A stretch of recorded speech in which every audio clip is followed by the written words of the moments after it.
ఈ దినవాక్య ధ్యానాంశం Bible news పేపరా. ఓ సంఘ కాపరి తన సంఘములో ఉన్న చదువురాని ఒక పెద్ద ఆయనకి చదవటం నేర్పించాలని నిశ్చయించుకున్నాడు. ఆ వయసులో అతనికి చదవటం నేర్పించటం కష్టమైన పని అయినప్పటికీ బైబిల్ చదవడం ద్వారా ఆ పెద్ద ఆయన ఆత్మీయత అభివృద్ధి చెందుతుందని మరియు తన ఇంటి వారికి క్రమము తప్పకుండా బైబిల్ చదివి వినిపిస్తే ఆ ఇంటి వారును ఆత్మీయంగా బాగుపడతారని ఉద్దేశించి ప్రతిరోజు క్రమం తప్పకుండా ఆ పెద్ద ఆయనకు కాపరి గారు చదవటం నేర్పించారు. ఆ పెద్ద ఆయన కూడా ఎంతో శ్రద్ధతో నేర్చుకుని సాగాడు. అంతేకాకుండా బైబిల్ గ్రంథమందలి ఒక్కొక్క అధ్యాయం చక్కగా చదవడం మొదలుపెట్టాడు. ఇది గమనించి పాస్టర్ గారయ్యా, ఇక మీరు ఇంటికి వెళ్ళి ప్రతిరోజు క్రమం తప్పకుండా బైబిల్ చదవండి.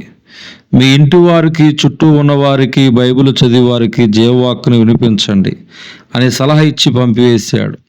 కొంతకాలమైన తర్వాత ఆ పెద్ద ఆయన గారి భార్య దారిలో పాస్టర్ గారికి ఎదురుపడినప్పుడు, అమ్మా, మీ ఆయన బైబిల్ చక్కగా చదువుతున్నాడా, మీరంతా కలిసి వింటున్నారా అని ఎంతో కుతూహలంతో అడిగారు.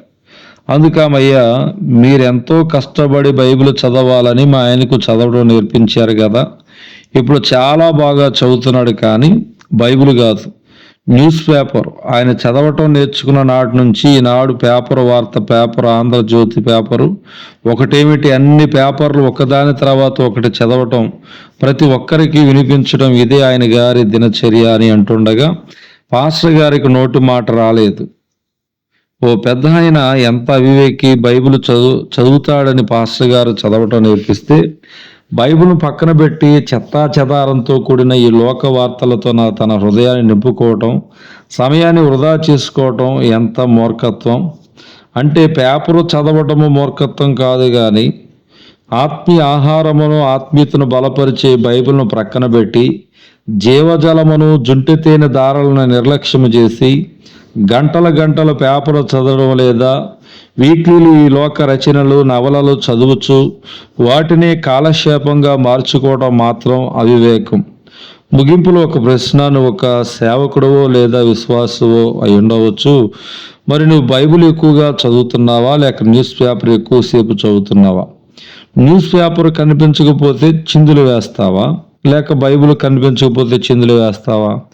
దీనిని బట్టి చెప్పొచ్చు నువ్వు వివేకివో అవివేకివో, ఇంతకి నువ్వు ఎవరువో. కీర్తన గ్రంథం 119, 143, 144లో నీ ఆజ్ఞలు నాకు సంతోషము కలగజేయుచున్నవి, నీ శాసనములు నేను బ్రతుకున్నట్లు నాకు దయచేయు. వేల కొలది వెండి బంగారు నాణముల కంటే నీవిచ్చిన ధర్మశాస్త్రము నాకు మేలని కీర్తన గ్రంథము 119వ అధ్యాయములో 72వ వచనంలో దేవుని యొక్క వాక్యం చెప్పబడుతుంది. దేవుడి దిన వాక్య ధ్యానం దేవుడు దీవించును గాక. ఆమేన్.